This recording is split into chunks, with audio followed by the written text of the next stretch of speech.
Hey, I think we're live now. All right. This is how every live stream starts, is everyone going, are we live? I think we're live. Maybe we're live. Which is But- fine the first time through, but on rewatching, it's a little awkward. Yes.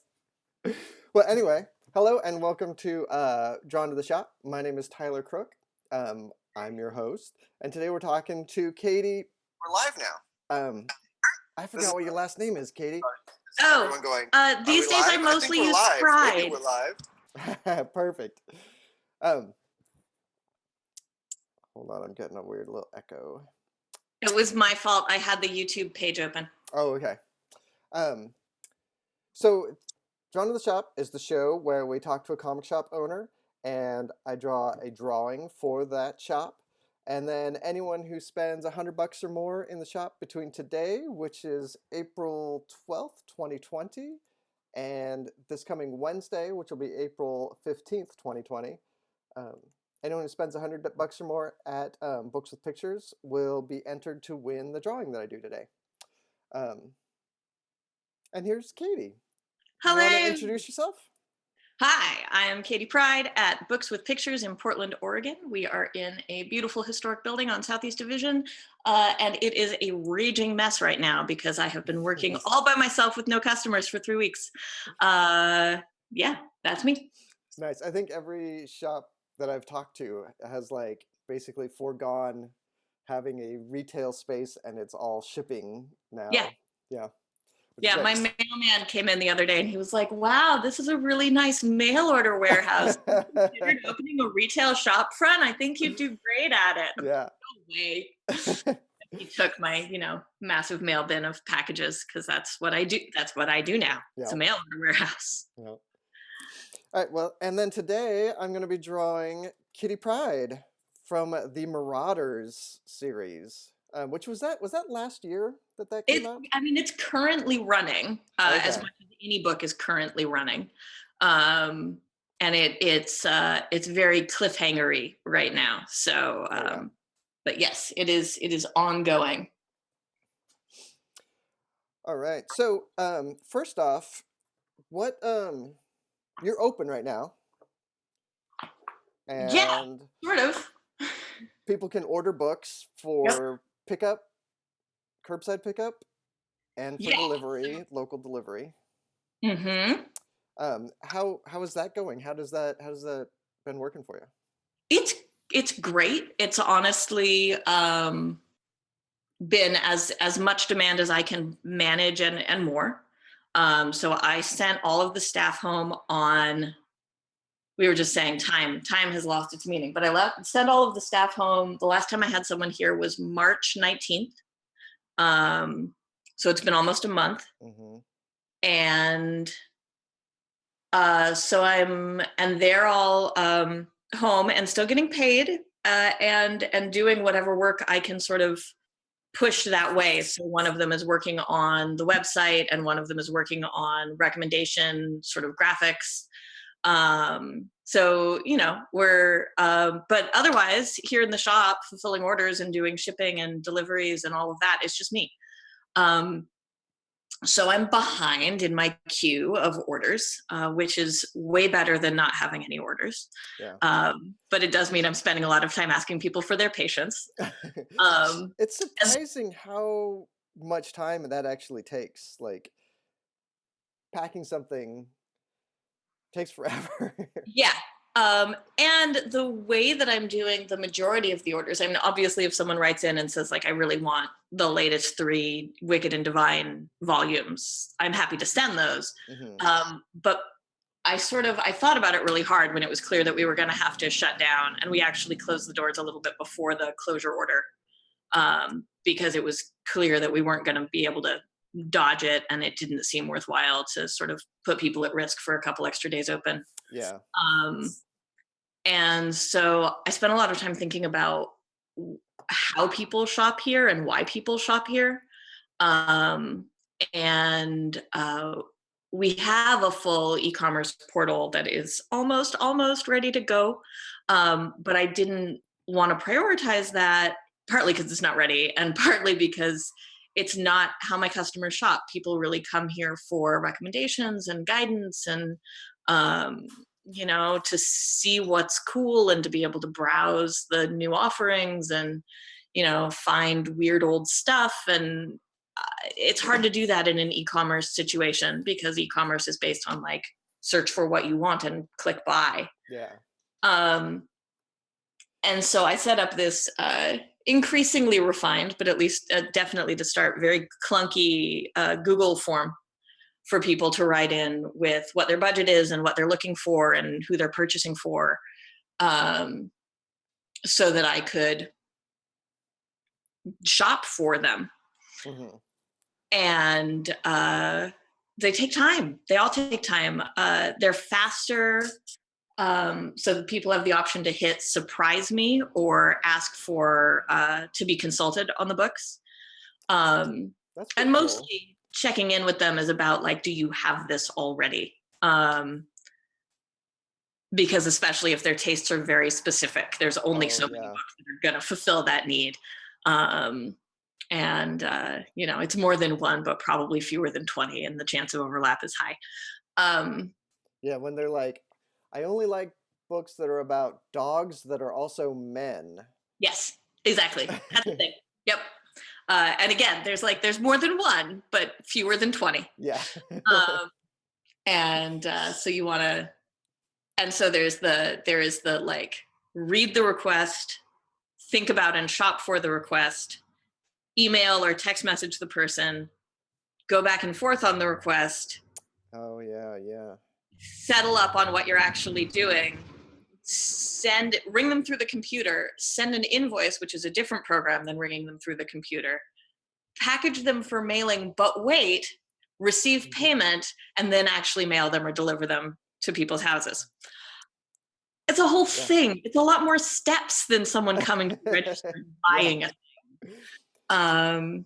When they come to the store, you say, "Can I help you?" And they say, "No, I'm just browsing." And then they bring books to the counter. Right. Or they say yes, and you have a nice conversation, and then they bring books to the counter. But there's a lot more steps. There's a lot more button clicks. There's a lot more. So some of my background is in online education, and there's a conversation about synchronous versus asynchronous instruction. So whether you are teaching people through a live video stream or whether you're teaching people through podcasts and video recordings that they can watch at a different time than when you're delivering them. Oh, okay.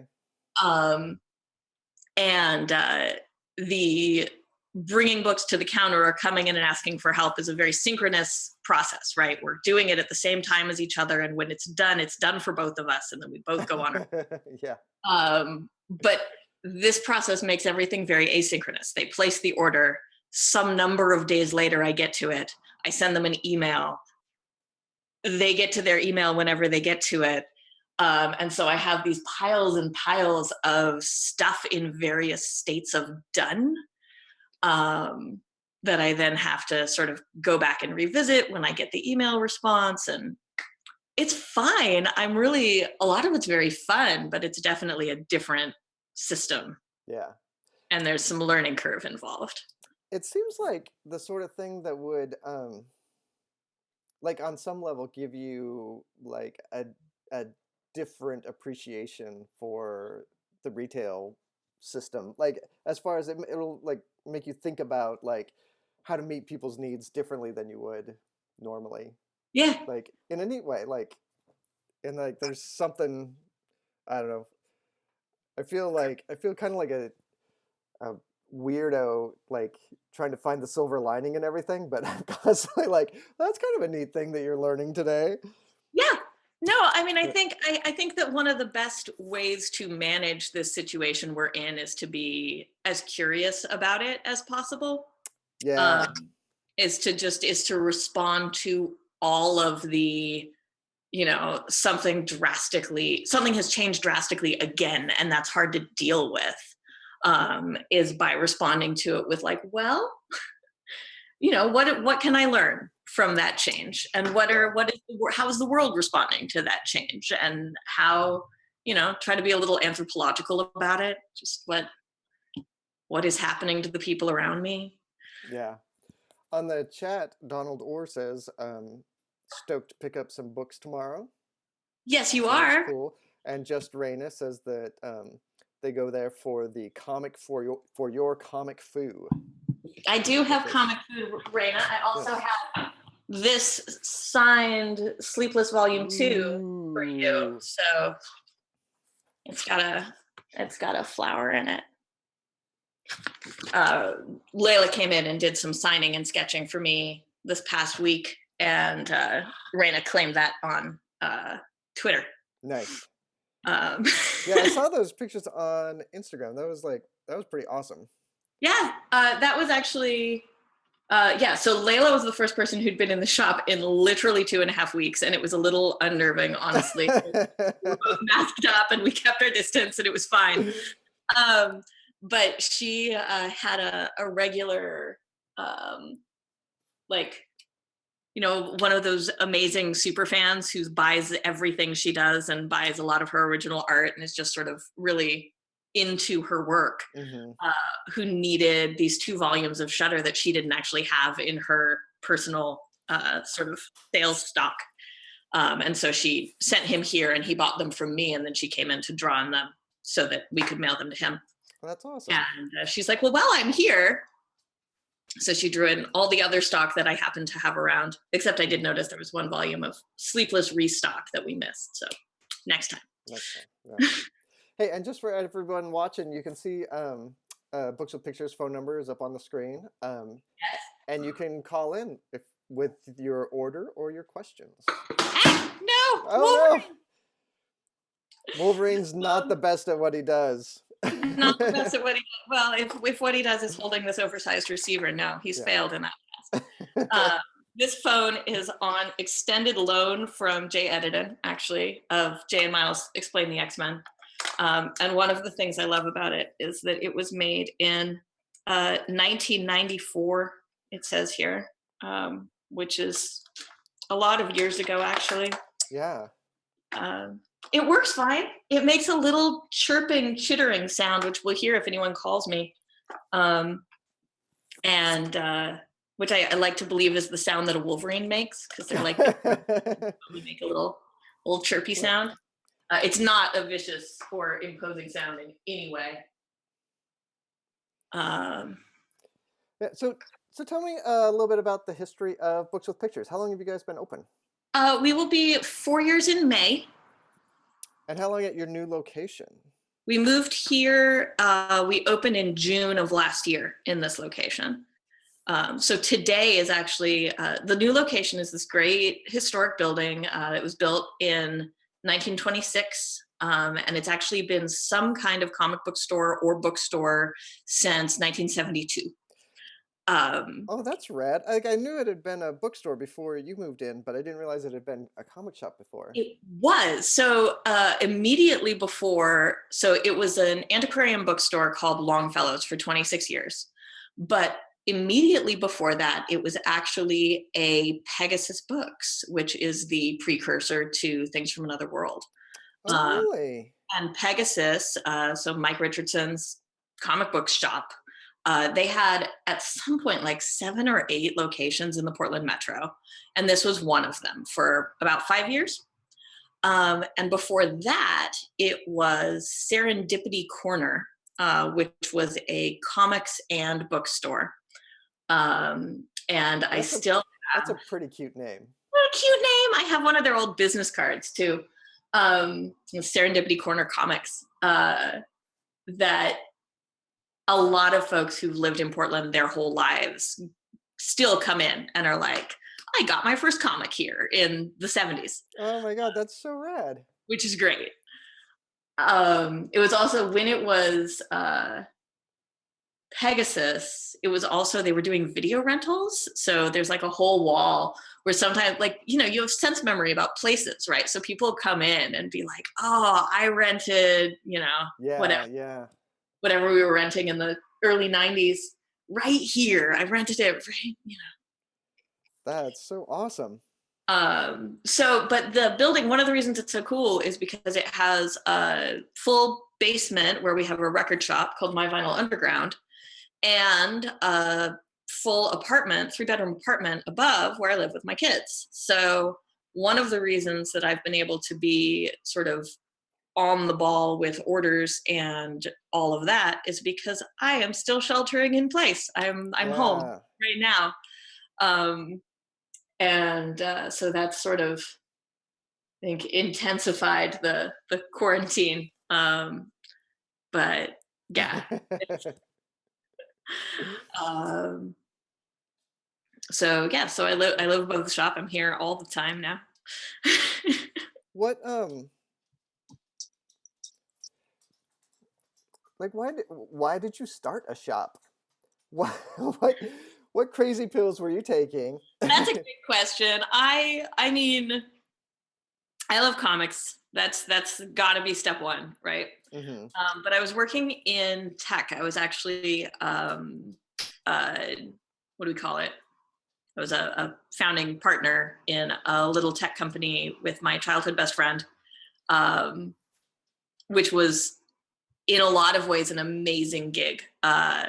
We mostly did, so this is one of the places I did e-learning. We did instructional design and cultural consulting for fast growing tech startups.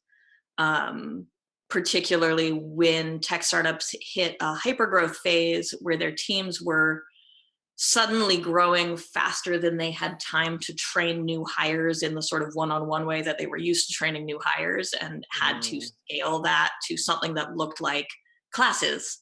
But they had yeah. no background in education and they didn't know how to make a class.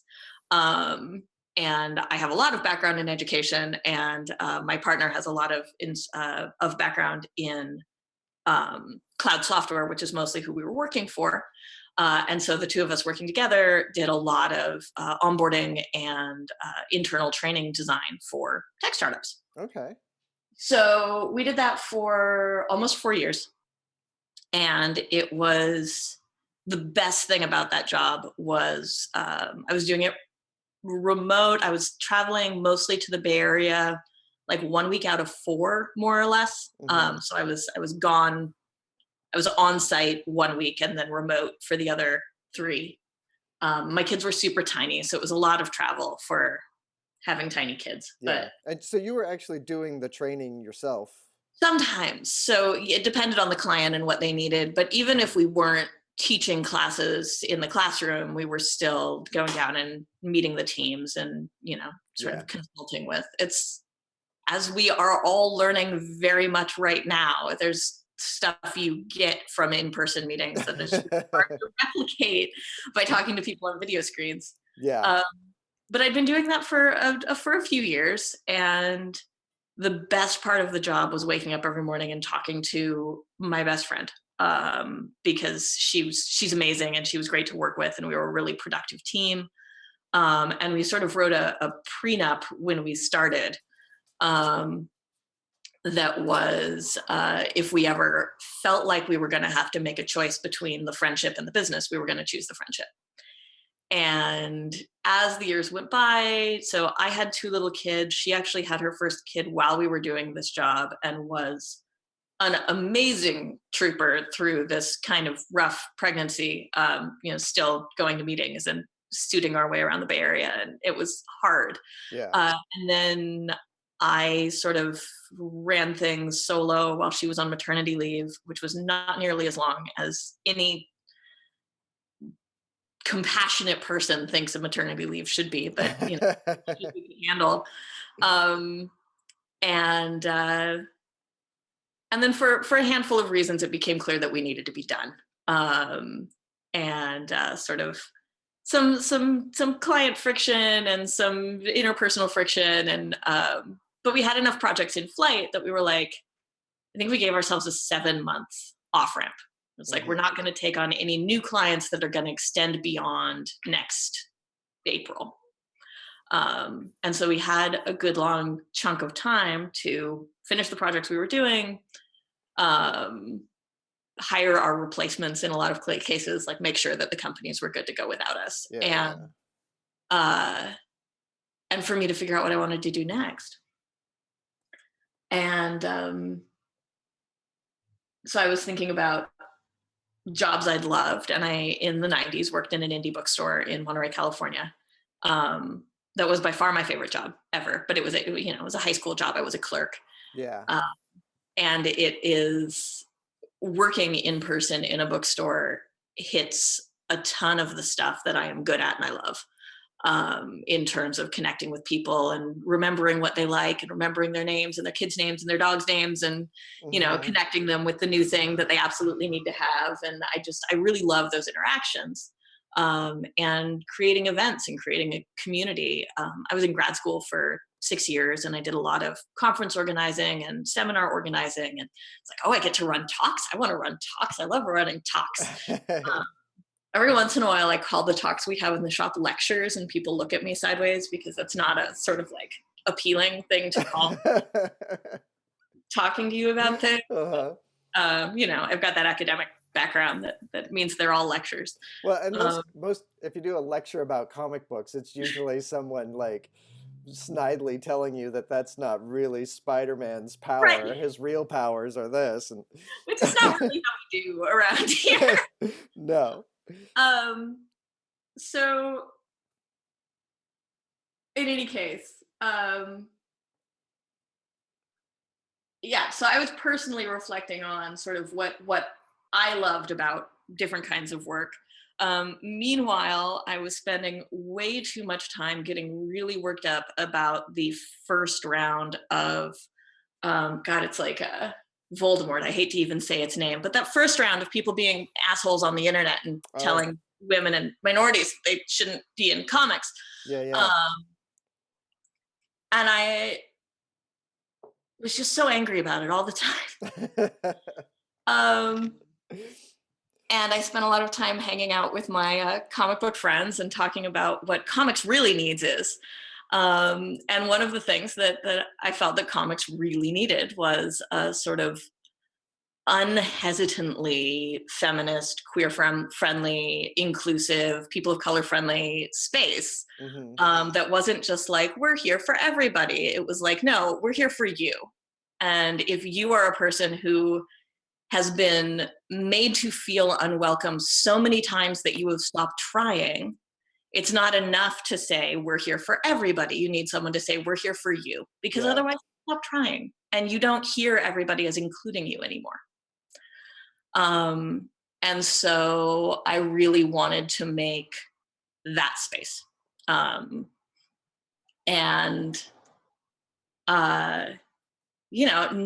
in a way that means I don't carry mainstream books. I mean, I read superheroes a lot, actually. But also to be tuned into, hello. Oh, sorry. You're fine.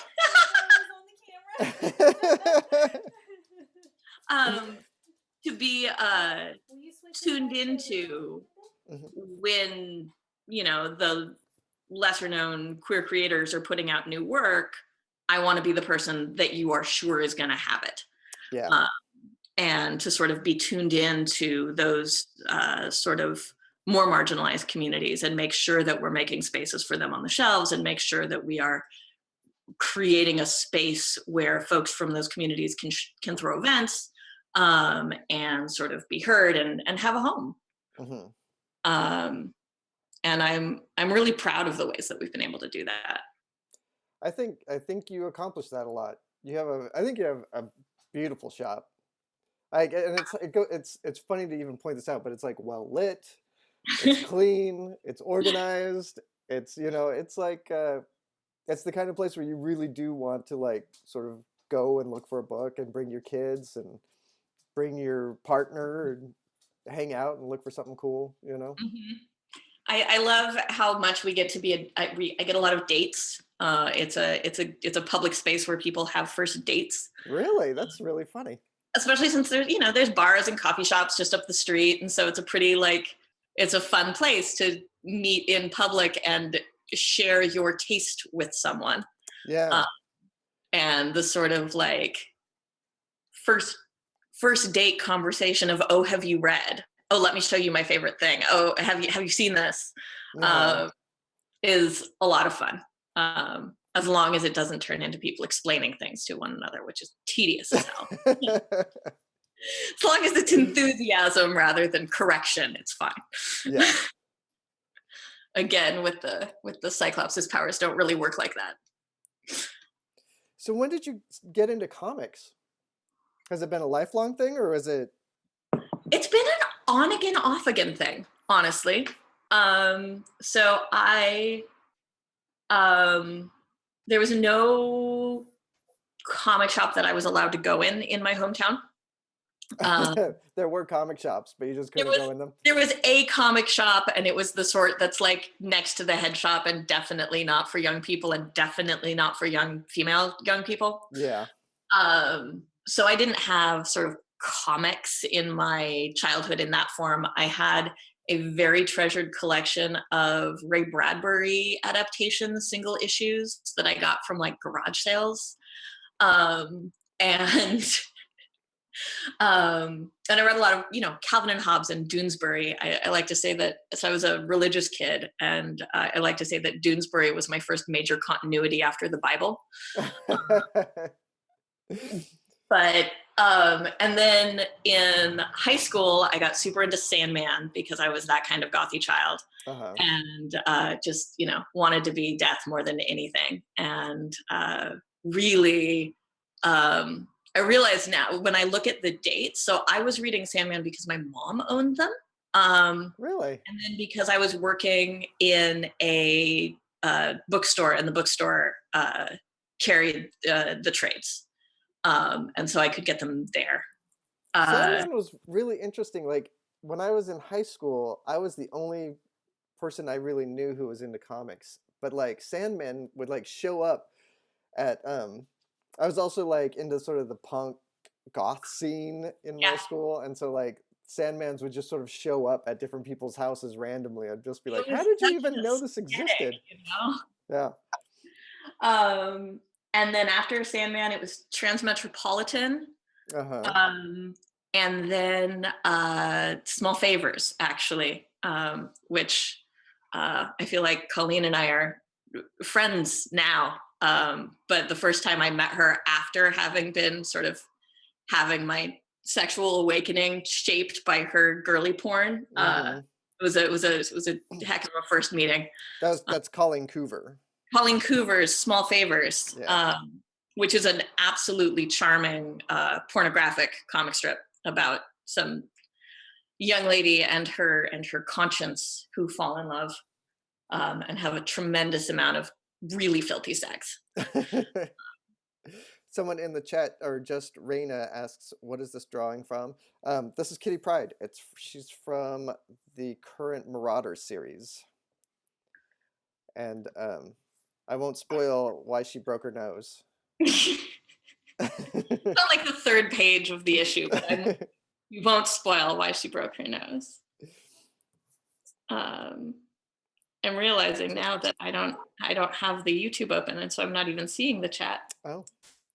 And if I turn it on, I'm going to make that echo come back, but maybe I will mute it. Yeah. So you weren't allowed to go to the comic shops, but what was the first comic shop you started going to?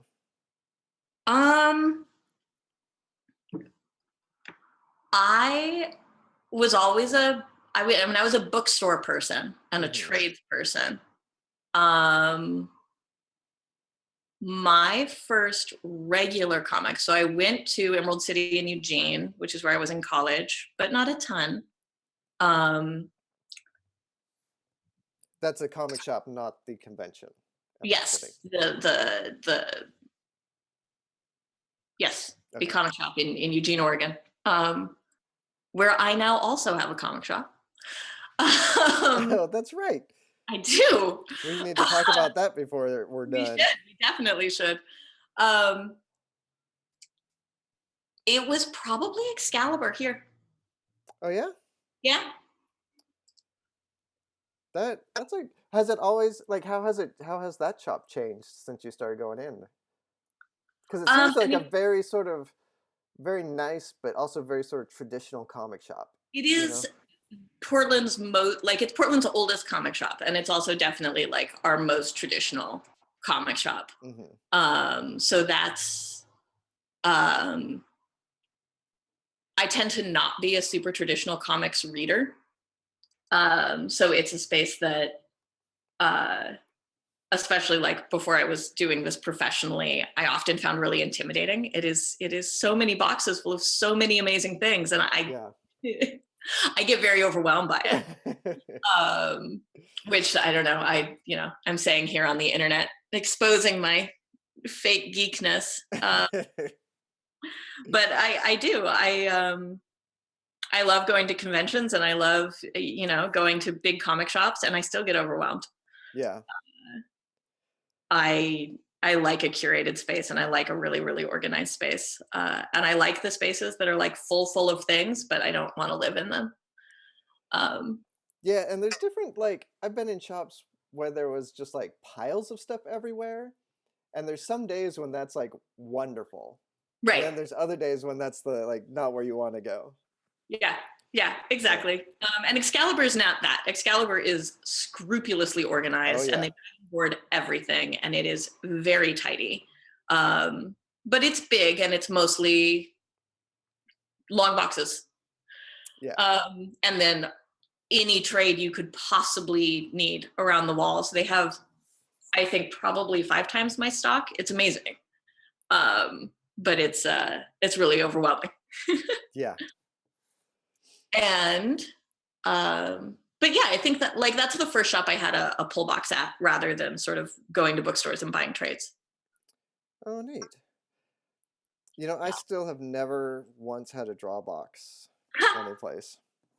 Because I've never been that kind of reader. Like, I've always, like, I sort of fell out of the superhero stuff in the 90s, and then not a lot that I read, like, comes out monthly. You know what I mean? Yeah. Whereas for me, I was a trade reader only until into my 30s. I read bound editions from the library and from bookstores. Mm-hmm. And it was actually, so one of my favorite things about this shop is the ways that my bestie Douglas Wolk helps us out. So he is a comics scholar and a reviewer, and has also written comics, and is currently teaching a class at PSU on comics history.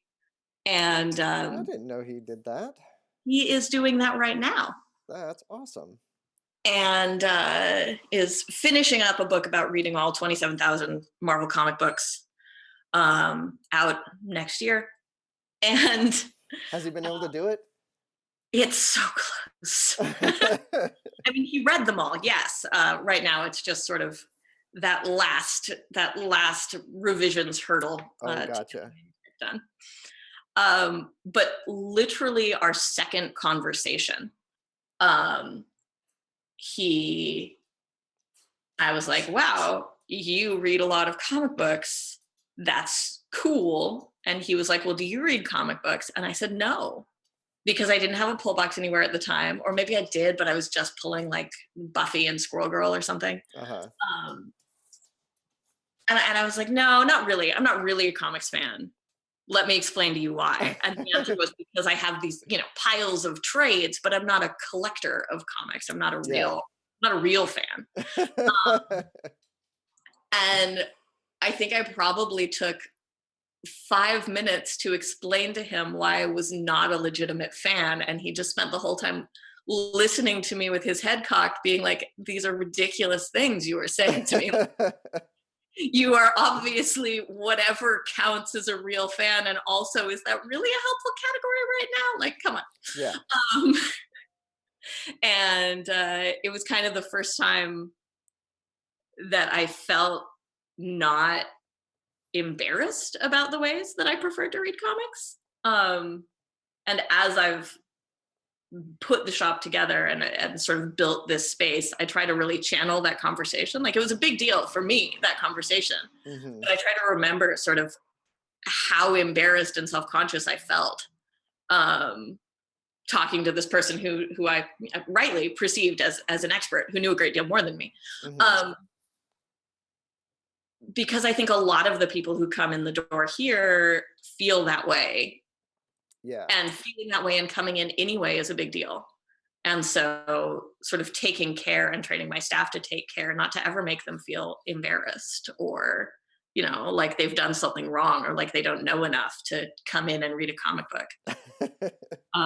It's funny to me. I feel like words and pictures on a page, there is not a more accessible medium than like, here are some really illustrative, compelling pictures with words next to them and they tell a story. Like, that is such an approachable format for conveying story. And yet all of the culture around it is so forbidding and gatekeepery. Yeah. So I try to, break that as much as I possibly can. Well, what's exciting, and I think you're definitely a part of this, is how much that has changed. Yeah. Especially since like the manga boom happened, like that has like, we're what, a decade past like the big manga crash or whatever, and like you can still, well, we're still feeling like the ways that that's changing. Like I've thought about the number of new comic book artists and writers who are like sort of coming into the industry around now, and most of them are women at this point, and most of them are driven from having been reading manga. Yeah. And it's really exciting. Like I feel like this goofy industry is slowly and strugglingly, but still like blossoming into its own, like it's achieving its potential. Yeah, I mean, I think I'd put those dates actually a little. I think the manga boom we can give, I think that's, a 15-20 year window, right? Because that's Borders was the first like serious place to get your Tokyo Pop infinite volumes of your manga series. But I think the other big milestone, and it's also a milestone focused on women and girls, is that we're 10 years since Smile. Oh yeah, that's right. So I have young women coming into my shop and picking up a Reina book and saying, "Oh, I read this when I was a kid," which is amazing. That's super amazing. Yeah. I had probably 18, 19-year-old young lady in the other day who was like playing it super cool, and she was just here with her dad, and her dad was going to get stuff, and she was just sort of tagging along, and then she saw Guts, which is the most recent Reina book, and she just flipped out. When did this come out? Is this? And her dad's like, "Hon, that's a book for little kids." She's like, "I need it." That was one of the like my favorite airplane experiences, was sitting down making small talk with some guy, and I told him I make comic books for a living, and he was like, "Do you know Raina Telgemeier?" And it's like he had been, he was older than me. He was probably, in his 50s, but his kids were into Raina, and he knew all about her because his kids made sure that he, bought her books and had them in the house. Yeah. So that's, I think that's the next big wave that we're seeing of, especially, folks in their 20s who are just getting started, and who maybe went to art school because they loved Reina so much, right? Yeah.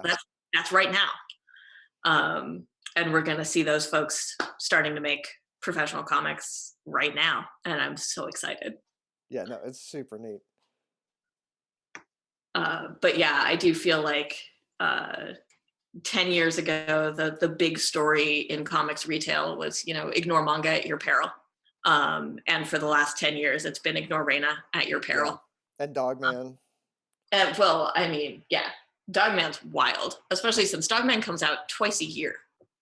Like TikTok schedule, twice a year, there's a new Dogman. So much Dogman. And they're genuinely delightful.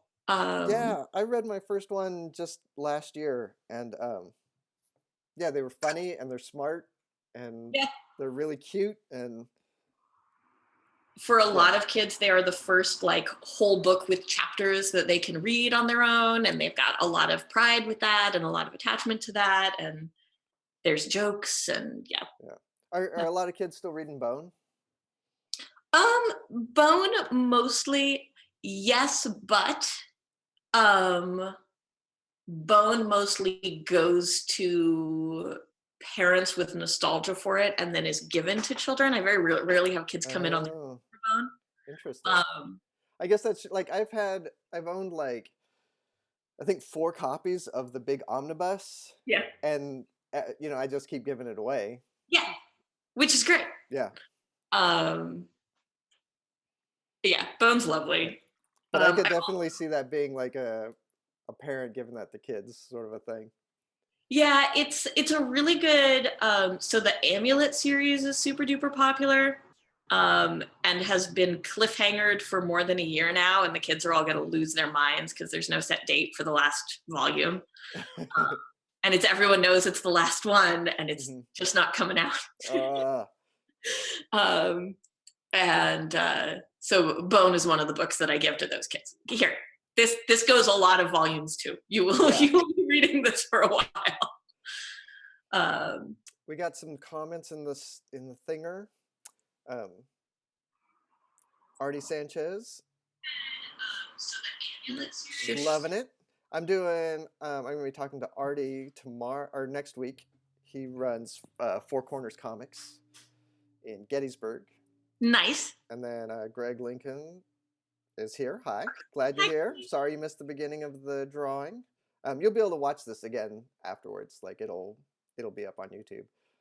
And hi, Mark. How you doing, man? Which Mark? Mark Tweedale. Hello, Mark Tweedale. Greg Lincoln is one of my out-of-town regulars. He is absolutely lovely and buys a lot of things for me to ship to him because he does not live here, but I appreciate him anyway. Nice. I think the way that like Raina Telgemeier's stuff is like affecting the culture is, I think, it's really cool, and it's funny because it like I feel comics in general are like important cultural drivers of the arts and stories that we see in popular culture. Mm-hmm. And then like the Telgemeier stuff and the Dave Pilkey, is that like his stuff, like that's those are also like huge cultural drivers, but they are in the same way that the comic shops are sort of invisible to a lot of the larger culture. Those books are sort of kind of invisible to the larger comics culture. Yep. And it's interesting. I don't know if I have anything clever to say about it except that that's that. Yeah, I just got in, which I think, I don't know Jesse Zabarski, so I don't know for certain that there's Raina influences here, but I feel like there are. I just got this beautiful book from Random House Graphic. Ooh, is that gold? It is a gloss. It's a spot gloss on the cover. It's not actual metallic. It's just spot gloss on brown, but it's got a very gold vibe. It's very sparkly. This comes out on Tuesday and is a young and old witch story, but it's super duper gorgeous. I like those colors. Like, in the same way that when I look at Monstrous and see like, oh, this is a person who read a lot of manga and then went to Western art school. This feels like, oh, this is someone who grew up on a lot of Raina and then made their own thing out of it. But yeah, I love it. I love comics. I get very excited. I know, they're amazing. Nick Orr says hi. Hi, Nick Orr. I miss you. Nick works here. Oh, okay. I met Nick. Not right now. Yeah. Nick, it's so messy in here. Don't look behind me. It's terrible. Nick is a lot tidier than me, and I feel like if he walked in the door right now, he'd be like, oh no. Yeah. So what are Are you on a laptop or are you on a? I am on a laptop right now. Do you feel mobile at all? Do you want to go around and show off the shop a little bit, or is it too I messy? am serious about the mess level. It's really bad. But yeah, we can walk around. Actually, to start, I will show you my pretty windows because that's mostly what people see right now. But I had a window painter come in and she wrote these pretty, oh, there we go. Local delivery and pickup, and she drew my cat who lives here. That's freaking adorable. And a cute little owl. And then her trademark animal is narwhals. So she drew these narwhals. Oh, nice. And then the narwhals are saying, stay inside and read comics, which is also the tagline of my friend's Marvel by the Month podcast, which is one of my favorite podcasts. But they made t-shirts actually about 2 months ago that said stay inside and read comics on them. And at the time it was sort of like a clever joke, and now it's like, ooh, well, yeah, I guess we will do that, won't we? Let's see, here is my Jay and Miles Explain the X-Men gorgeous Days of Future Past giant poster. That is beautiful. It is so big and I love it. And let's see, this is the nonfiction section. These are my Douglas curated back issue drawers, which are occasionally more recent stuff like this pretty, hey, Jen Bartel and Odd Cocken, Annie Wu and Ming Doyle all drew an issue of America. You need that. Yeah. But usually it's weirder, older stuff, like this discarded library copy of P. Craig Russell doing Ariane and Bluebeard. That's a trip. It's a special piece of thing. Yeah. Or this Eclipse Comics Real War Stories issue that was a benefit for the Central Committee for Conscientious Objectors in 1987. Whoa. And is written by Alan Moore, Brian Ballard, Steve Bissett, and others. Oh my God. So that's again, it's just a trip, right? It's just and guaranteed to be a thing that you're not going to be able to like buy a reprint of. It's a heck of an artifact, yeah. So lots of interesting stuff. This is also an issue of Marvel Nomad Dressed to Kill. And Douglas writes in his commentary on it,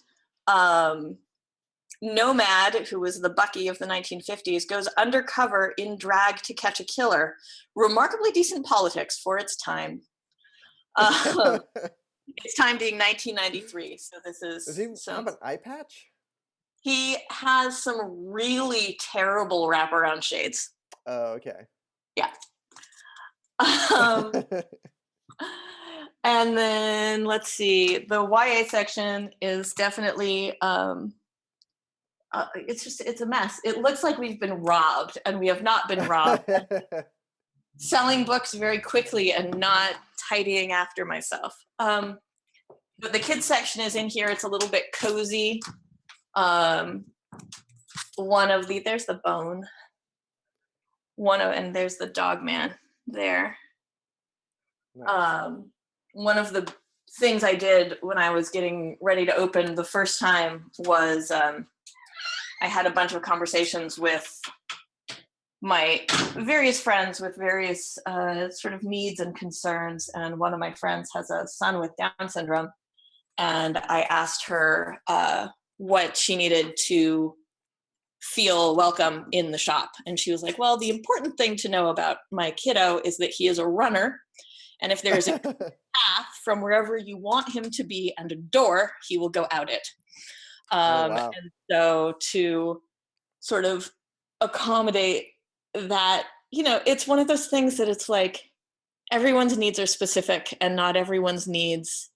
There's not a way to be like disability friendly. You can be friendly to as many specific needs as you can. Mm-hmm. And sometimes they conflict and you're never going to be perfect about it. But this it was a consideration that I had literally never thought before. Yeah. And so my kids section has, both in the old space and this space, always been enclosed enough that you feel a little bit apart when you're in it, and with no clear sight line to the door. I really like that little nook. When I was a kid, I always liked, like, my favorite spot in the grocery store was that little 6-foot toy section that they have in every grocery store. Yeah. And then in bookshops, it was like the little place where you could sort of like hide out as a kid and feel like this is the kid spot. Yeah. No one's gonna bug me here.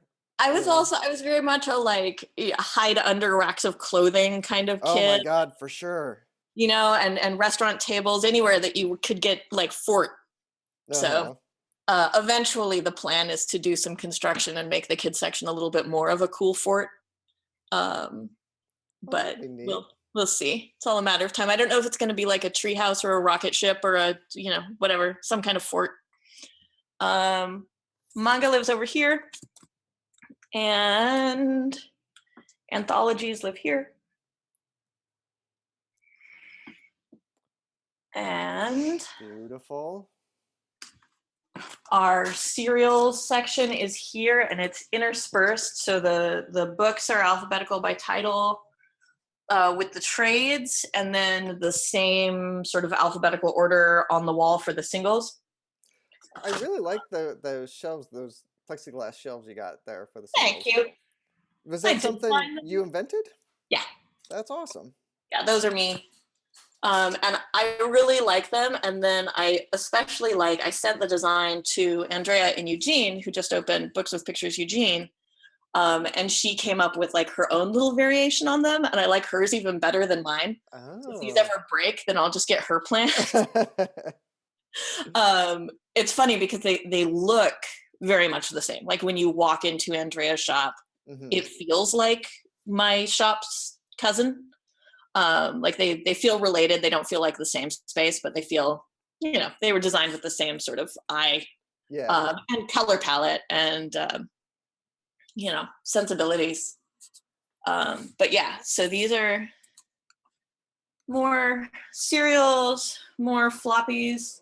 I recently realized that my Christmas cactuses were getting too much sun in the front window, so I'm giving it some time to recover. Yeah, it's seriously a mess over here, but also, let's see. So my little sex criminals sun catcher. I had my friend with a laser cutter make these for our Matt Fraction signing. That didn't happen because he fell and broke his ankle on his way here. Oh, geez. Broke, sprained, I don't know. Poor Matt was injured. Let's see. So we're still in cereals. And then there is this piano. And on top of the piano is the adult section. So we've got our sex ed comics here. We've got our more pornographic comics here. It's a fuzzy line between pornography and sex ed, but that's what's going on up there. And then this is actually a historic photograph of the space in the 1930s. Was it a butcher shop? Yep. That's amazing. Yeah. One of the things that I got to do when I renovated the place was finally cover over the butchering drain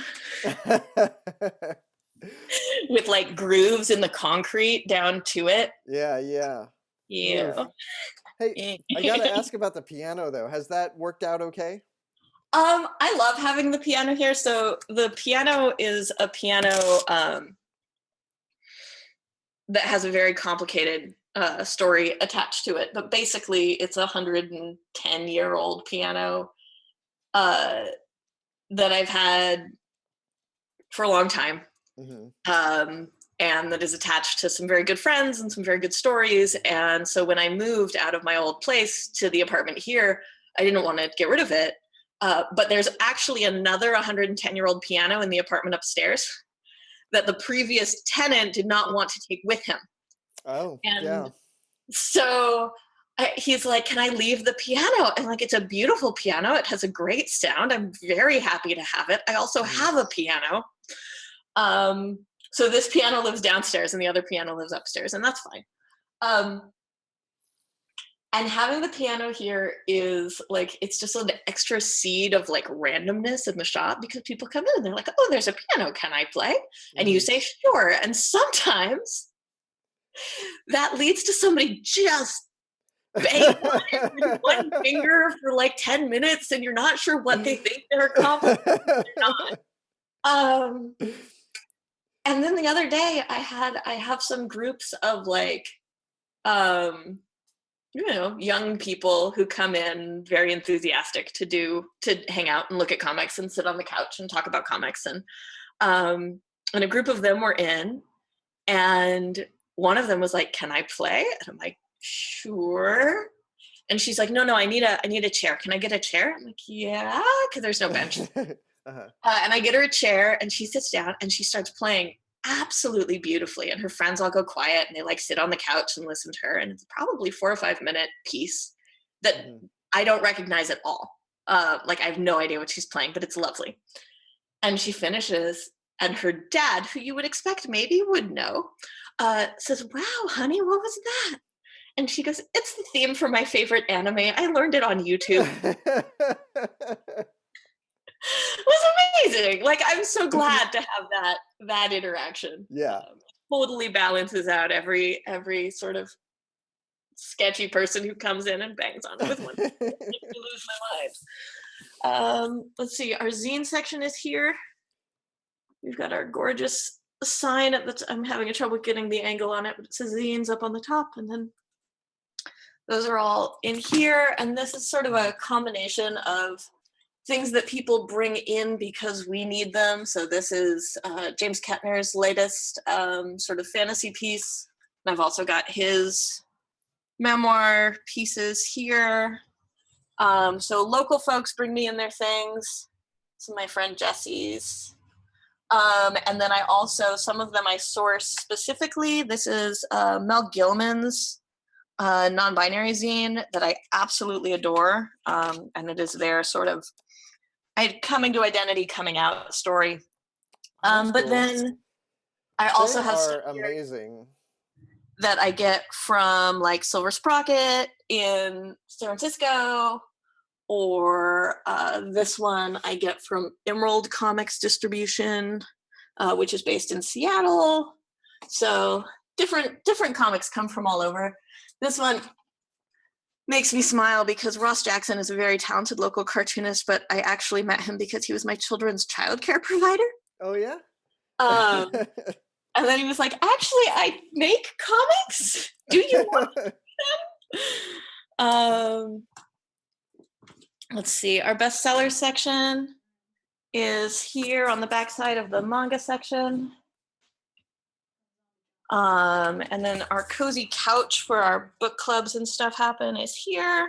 The Wonder Woman blanket and the Big Barda blanket. It's a theme. And then our sort of, it's all backlit, but our more standalone graphic novels section is here. Someone, Zombie Jock in the comments is asking if you have the Elektra Assassin single issues. I do. I have the full set of Elektra Assassin single issues. Or more specifically, Douglas does, because he puts together sets for me. And so yes, as soon as I get them from him, I will have them. Would you like them? Zombie Jock want those? Let's see if he's, I'm not sure if he's still there. That was a comment that came through a little while ago. Oh, yeah. Holly Crichton? Sounds like Crichton. Like the writer. Yeah. Says you have a beautiful shop. Thank you. It makes me want to move everything around while we are closed. Where do you work, Holly? The leg. Be hard.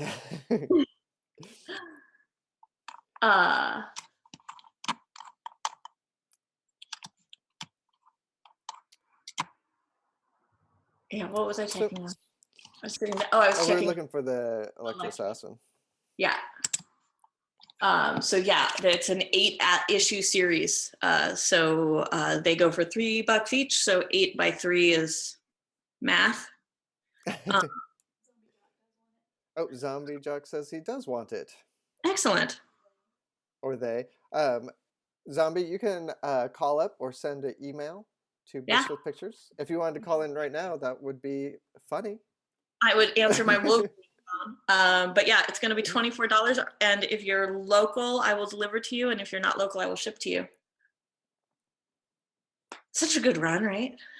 Yeah, I tell you what, that was formative for me. Like, that definitely is a huge reason why I do like my comics in watercolor.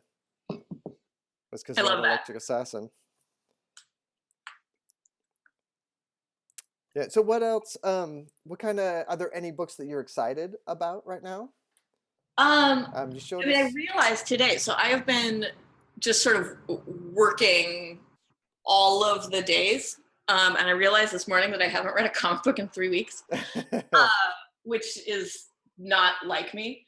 But a series that just started right before, actually, I'm going to walk over to where it is. A series that started the last week that we got new comics is from Vault, and it's called No One's Rose. And I'm particularly excited about it right now because it is in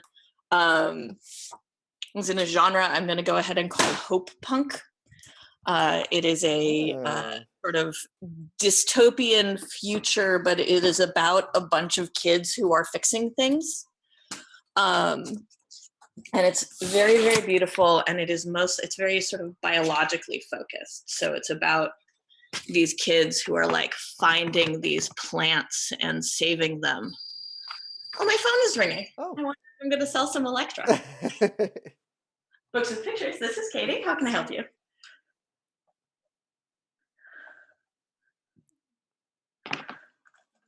Electric Assassin. Haha. You totally can. Let me get some information from you. What's your name?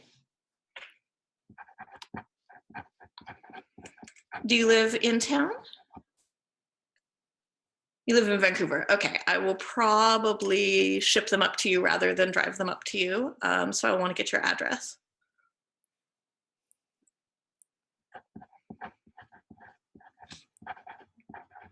Tenth.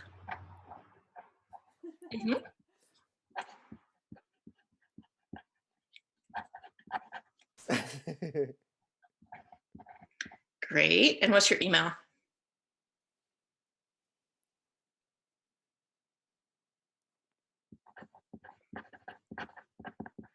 JOCK Jock at Gmail. And yeah, that's going to be $24. Do you want to just read me a card here? Just make sure you don't read it back to him over the. I'm not going to read it back to him. Bad. All right.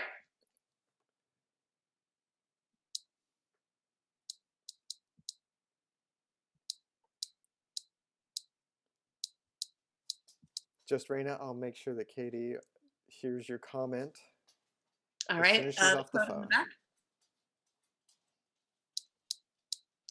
And the expiration date.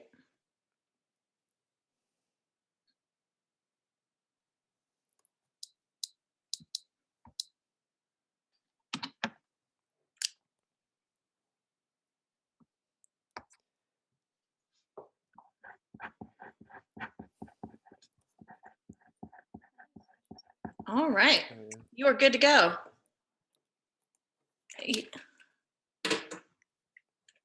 Awesome. Yeah, I'm happy to do it. So Tyler's fun to talk to. All right. I will get those up to you in the coming week. Thanks a lot, Nick. Enjoy. Cheers. Perfect. That's awesome. Super easy. So everyone watching should know you can just call up and get rad comics. Just Raina said, I will take that last Kids Saving the World book as well, Katie. Okay, I'll put it on your stack. It's actually on. I set it down just now on your book, so you have it. But yeah. So this one is. I don't know. Do you have any relationship with Vault Comics at all, Tyler? No. So they started, I think, like 6 months after I opened my shop. So I feel like we've had this relationship of being like in the same cohort. Like all of our milestone cons are kind of the same cons, and they let me moderate their their second anniversary panel a couple years ago. Oh, nice. And it's a family company. Like half the people on payroll are related. It's run by two brothers. They are incredibly smart, and they do only genre comics, so sci-fi, fantasy, horror. Do they do superhero? They don't do any superheroes. Okay. And they keep a really sort of tight line. They don't. They curate very closely. They don't publish a ton of things, but it feels very intentional. It doesn't feel like they're not putting out enough books. It feels like they're putting out the books they want to be putting out, if that makes sense. Mm-hmm. They are on the verge of launching a YA line that I'm also really excited about. But it's still genre books in sort of for a YA audience. Okay. And that's, they were one of the first companies that actually came out with their sort of response plan to, hey, we need to change the way we're operating because there is a pandemic. Yeah. In case nobody had noticed yet. And which, and the response was like, hey, we're going to need to delay our line. We know that's a bummer, but also like we can't put books into a market that can't buy them, and we can't make our editors come in and work in a workspace that they can't work in. Like, hey, there is a thing that is bigger than comics right now, and we need to respond to it, is really what I want to be hearing from like every professional in this industry right now. Yeah. Rather than like, but what does it mean for comics? It's like, you know what? The first response is not what does it mean for comics? The first response is what does it mean for humanity? Yeah. And then we can talk about what all of our, payrolls need to look like. But like first, global crisis. I care about what it means for comics, but I need everybody to start with the global crisis part and then filter out. Anyway, I'm very fond of them. I'm excited about this book. What else? Oh, John Allison just started a new series right before everything shut down called Wicked Things, which is a Giant Days spinoff. And Giant Days is incredibly cute and finished last year. And so it's about Lottie Groot and her questionable career as a teenage detective. And it starts with her attending a convention of terrible teenage detectives where she is shunned and humiliated, and it's very, very funny. The artist is Max Sarin, who is just incredibly expressive and silly, and I just love all of these teen faces and their teen feelings. Those are very good. Right? Yeah. There's a lot. Look at that panel. Or this moment of extreme humiliation. It's just I love the big feelings faces. Yeah. And what else? Far Sector is one of my ongoing favorite things right now. It is almost done with its first arc. But that's N.K. Jemisin and Jamal Campbell. And it's N.K. Jemison's first comic. And I love her. Yeah, no, she's great. Yeah. And it's a Green Lantern story, but it's basically the only context you need is to know that Green Lanterns are space cops. Mm-hmm. That's it. It's a space cop story. And the reason it's called Far Sector is because it is the farthest sector that Green Lanterns operate in, which is to say that she gets to do as much world building as she wants because we've never been there before. Um, and so it's a really nice sort of blank canvas setting for this author who I really think of as being best at complex world building. I love her world. And so I'm really glad that it's a young animal book, so Gerard Way's DC line. And I'm really glad that they came up with a concept that was like, how can we give you the biggest sandbox? Because what we get is this incredibly complicated planet that's populated by 3 different races that originated on 3 different planets, and then their system was destroyed and they were refugees for a long time, and then they had to come together on this one planet. There's a lot of conflict between the cultures, and then we have this Green Lantern who is a human Earth person,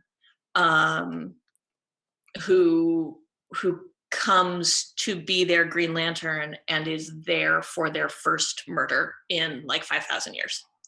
Oh. And so it's do they know about Green Lanterns when he shows up, or does he just show up and say, I'm your cop now? They invite her. Oh, okay. They invite her to come. And this is her here. So Jamal Campbell is the artist on this. And it's so intensely stylish. The whole there's a lot of like creepy courtly stuff going on. There's a lot of like, drawing room manners encounters. Okay. Sort of in between the bigger cop stuff. So this was a double page spread of a attempted seduction sort of dancing scene. It's also it's extraordinarily bisexual, which is one of my favorite things about it. There's constant, who's romancing who and who's manipulating who.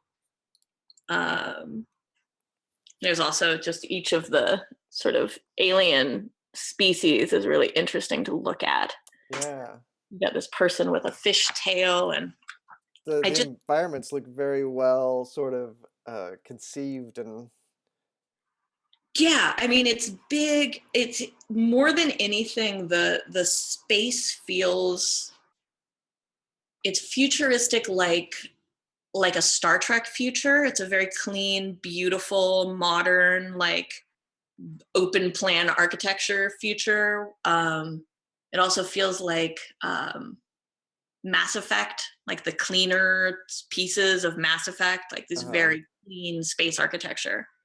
And so it's this beautiful sort of technocratic future where there are cracks in the gross underbelly, and we get to see murder on the edges and in the back alleys that we like to pretend don't exist.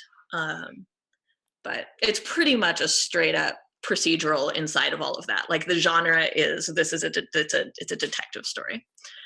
Hey, Kelly Fitzpatrick's in here. Hey, Kelly Kelly. Fitzpatrick, I love her. Yep. Zombie Jock says DC imprints have been my favorite big 2 reads. Hill House and Black Label have been putting out stellar books. Yep. And Young Animal and the thing that has the Wonder Twins and Young Justice and that one. And Naomi, and why can't I remember? Anyway, doesn't matter. It'll come back. Someday I'll sleep again. Well, we've gone well over an hour. Are you doing okay? Are you having fun? I'm fine. How is your arting? Okay. It's going pretty good. Do you have, I don't know if you can see, this is where we're look at that. That's gorgeous. Absolutely gorgeous.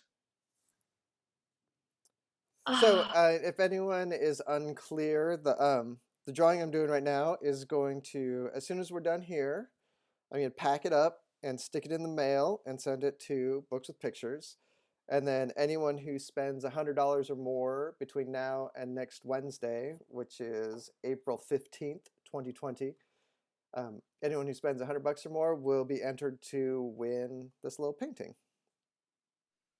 Yeah, and we are So the current time lag notwithstanding, because I did spend my day fulfilling orders that were placed on April 2nd. Which, as I was telling Tyler, feels like it happened really recently. April 2nd does, but it was actually 10 days ago, in fact. But what is time anyway in these days? But aside from that, placing orders with us is very simple. If you go to the website and click the link for personal shopping and mail order, there's a form and you can fill it out either with vague instructions like excitement, adventure, really wild things, or specific instructions like I would like that Fantastic Four in the picture, please. Either of those is fine. And your website is? bookswpictures.com. Super easy. And you're also on Twitter and Instagram. Yes. Your Instagram has been really fun, actually. I love seeing your delivery path. Yeah, we've been doing free local delivery, and the Portland Metro is big. And on the one hand, this means that I'm driving a lot. But on the other hand, like, this is not forever. This is a specific, peculiar time that we're in for the next month or three. And I feel sometimes I'm very earnest as a person. And I just get overwhelmed thinking that like people come from literally all over the city to come to the shop. And that feels like a real honor, like a real gift.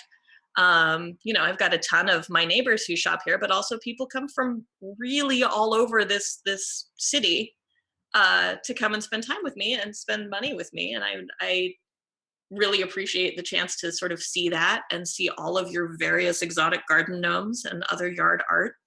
I feel like I'm getting a real sense for what my customers' houses look like they share yard art in common.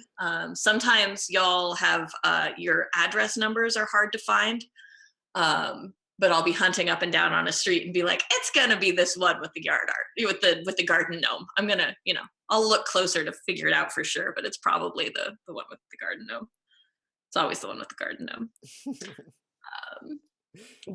So if you want to steal comics, put a garden gnome in your front lawn, right, and Katie will mistakenly deliver stuff to you.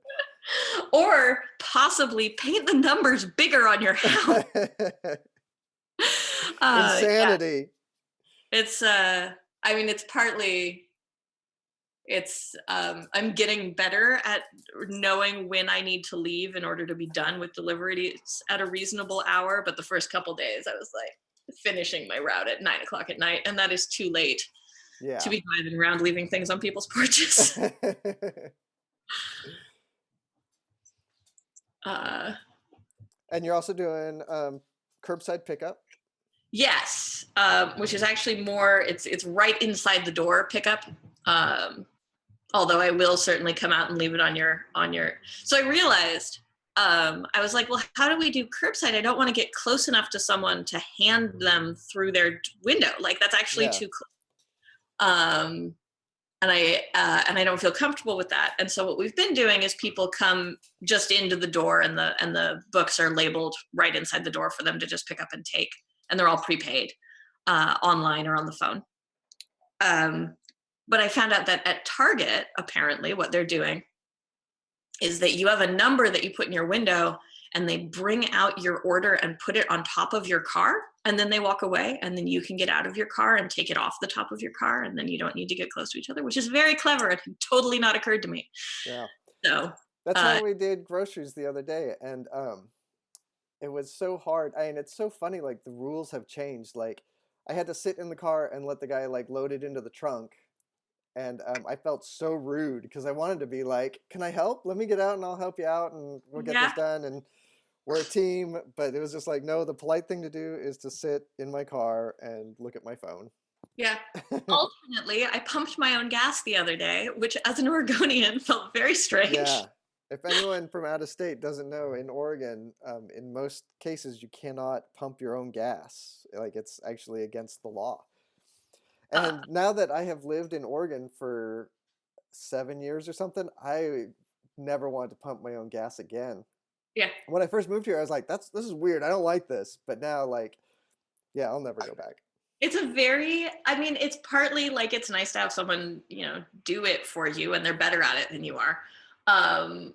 But it's also, it's one of those occasions for social interaction, like checking out at the grocery store instead of doing self-checkout or whatever. Like, it is a small human connection that we have in our days, that is weird to not have. I'm also, because I'm doing deliveries, I'm using a lot more gas than I usually do. I walk. I'm not walking, I'm riding my bike, and it's very weird to be driving around so much, but it's fine. Oh, to answer your question, Kelly, I am doing straight lines without tape, but I have the lines are drawn on. Let me see if I can get it so you can see, like, the lines were drawn on the edge here before I started painting. So I'm just following those. I'm not like, I'm going out of the line a little bit. Don't be too impressed.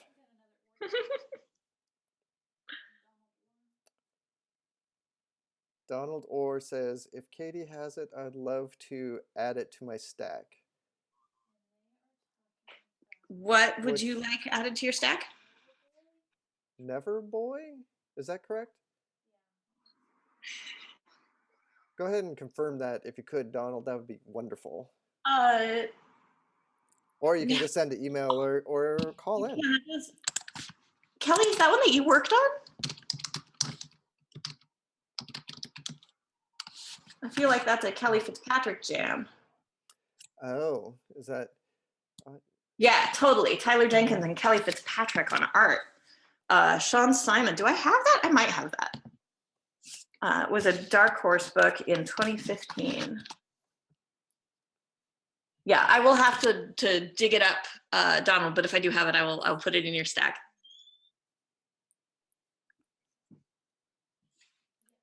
Speaking of weird social interactions, I totally want to be like, how are you? How's things? How are you holding up? And this is not quite the right context to do that. It is nice to hear from you. It's kind of remarkable in a lot of ways how, nobody's doing good, but it's remarkable how good people are doing, Yeah. Yeah, like, we find new ways to, that's what humans do, right? Mostly. Yeah. I've done a couple of Facebook Lives playing music for people. I've really enjoyed watching my various friends bring out their musical talents and sort of share that where they don't usually share that with live video on the internet. What else? Some of my friends have just been like live streaming their morning coffee. I dig that. That's a good connection. I enjoy that sort of moment. It's very interesting to me how, like, instantly desperate everyone became to live stream everything. Like, and I was even me, I'm doing this. Like, I was like, I have to live stream, but I don't want to just like do my coffee. I want to like, if I'm going to put that effort into it, I want to try to make it be a little bit something more. Yeah. But yeah, that's like a very interesting sociological phenomenon that everybody is like, there's a global pandemic, gonna live stream. Well, and in a lot of ways, like it's a tool we've only had in functional ways for 2 years less. Like, it's not. Yeah, I don't even, like, Facebook's been around for 15 years, but the live streaming function of Facebook is less than 2 years old, I think. Well, and even like we're on YouTube, and that can't be much older than that even. Mm-hmm. No, it's really recent, and it's, totally hinges on the technological limits of bandwidth and processor speed and all of that. So yeah, thinking about what, my friends Rob and Brian, their Marvel by the Month podcast, they were saying the other day that they've realized in the last couple of weeks that the comedic potential of persons stuck alone in their home has been completely underused in media. We've not had enough stories of, what was Napoleon doing on Elba on like day 722? Build a blanket fort? Yeah. Was he painting ears on all of the different, grooming tools? How did he spend his time? I feel like there will be in the future a comics page that's sort of, 24 little tiny panels that's just somebody passing their day after day after day of being in their house by themselves. Yeah. But I've also I had a friend whose parents were stuck on a cruise ship that was sort of going back and forth between like Hawaii and Guam for like a month. And every time I heard about it, every time he mentioned it on Twitter, I'm like, there's like 150 people who are working on that screenplay right this second. Yep. But I've also been thinking about what that same thing would look like in different historical moments, right? Mm-hmm. You can have a plague outbreak whenever. And lots of people are like, Shakespeare wrote King Lear in plague quarantine. And it's like, okay, fine. That's a real sad play. But what else? What else could have happened in other periods of plague? Mm-hmm. What does plague in 1986 look like? Are there mixed cassette tapes being mailed around? Is this Yeah, and people being desperate to hang out at the mall and things like that. a lot of mall reminiscence zines suddenly being mailed in chains with sanitary procedures between them?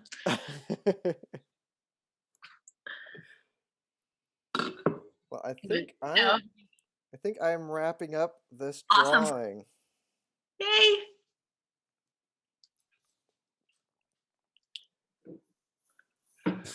There we go. There it is. Amazing.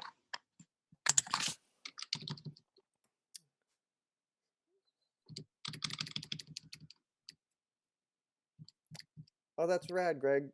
I seeing artists live stream their process stuff. Like as an artist, I find that super amazing. But I always wonder how interesting that is to people who aren't artists. I guess I'm making an assumption that you aren't an artist, which is probably rude. Sorry, I apologize. I see that Oh, Matthew, I think it's Bogart, the artist, oh yeah. just put in an order with me. Oh, nice. I'm wondering if he put in an order with me because he's watching our stream. If you're there, hi, I'm really into your stuff. And we do have confirmation from Donald Orr about Yes, that Never Boy. Yeah. Yeah, great. Awesome. So just to reiterate, if you spend $100 or more at Katie's shop between now and this Wednesday, which is April 15th, 2020, you'll be entered to win this Katie Pride. Our Kitty Pride. Kate Pride? That's fine.